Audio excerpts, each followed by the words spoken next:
Find the roots of the quadratic equation x + 5 × x - 4 = 0. आपल्याला quadratic equation दिलेलं आहे आणि त्यावरून आपल्याला रूट्स शोधायची आहेत. मग त्यासाठी काय करावं लागेल, तर अगोदर आपण दिलेले जे इक्वेशन आहे ते लिहून घेऊया. तर इक्वेशन आहे x + 5 × x - 4 = 0.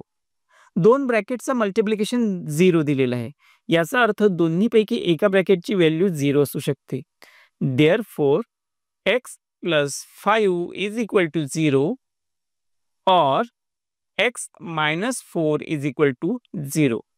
आता नेक्स्ट स्टेपमध्ये आपण काय करूयात, हा जो +5 आहे तो इक्वल साइनच्या राईट हँड साईडला घेऊन जाऊयात. देअरफॉर x = हा जो +5 आहे इक्वल साइनच्या दुसरीकडे गेल्यानंतर -5 होईल. म्हणून x = -5 और x = -4 इक्वल साइनच्या राईट हँड साईडला गेल्यानंतर +4 होते. म्हणून इथे x = 4. आपल्याला इथे x च्या दोन व्हॅल्यू मिळालेल्या आहेत. x = -5 and x = 4.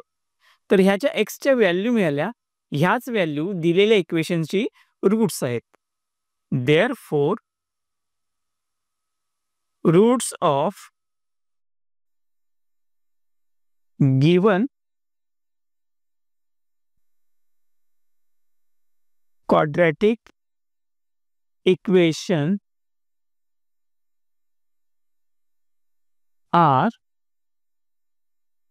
-5 and 4. तर इथे आपला हा प्रॉब्लेम सॉल्व्ह झालेला आहे.